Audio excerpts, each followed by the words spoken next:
ஒரு கிராமத்தின் அருகிலிருந்த பெரிய வயலில் ஒரு அழகான மயிலும் ஒரு சிறிய குருவியும் வாழ்ந்தன.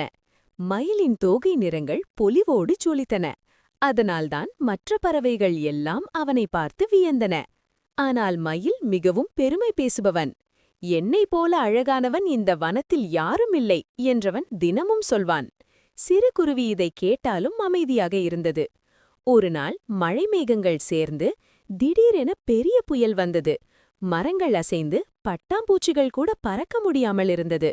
மயில் தனது தோகை இறகுகளை திறந்து நின்றான். அவன் அழகான இறகுகள் காற்றில் சிக்கி அவனை தள்ளிக் கொண்டு போயின. அச்சத்துடன் அவன் சத்தமிட்டு உதவி கேட்டான். அதே நேரத்தில் சிறிய குருவி காற்றை எதிர்த்து சிறு சிறு அசைவுகளால் பறந்து மயிலின் அருகே வந்தது. மயிலே, இறகுகளை சுருட்டிக் கொண்டிரு, இல்லையென்றால் புயல் உன்னை உயரே தூக்கிச் சென்றுவிடும் என்றவள் கூவினாள். மயில் தடுமாறிக்கொண்டே அவள் சொன்னதை கேட்டான். இறகுகளை சுருட்டியதும் காற்றின் அழுத்தம் குறைந்தது. குருவி அவனை மரத்தின் பின்புறம் உள்ள பாதுகாப்பான இடத்துக்கு வழிநடத்தினாள்.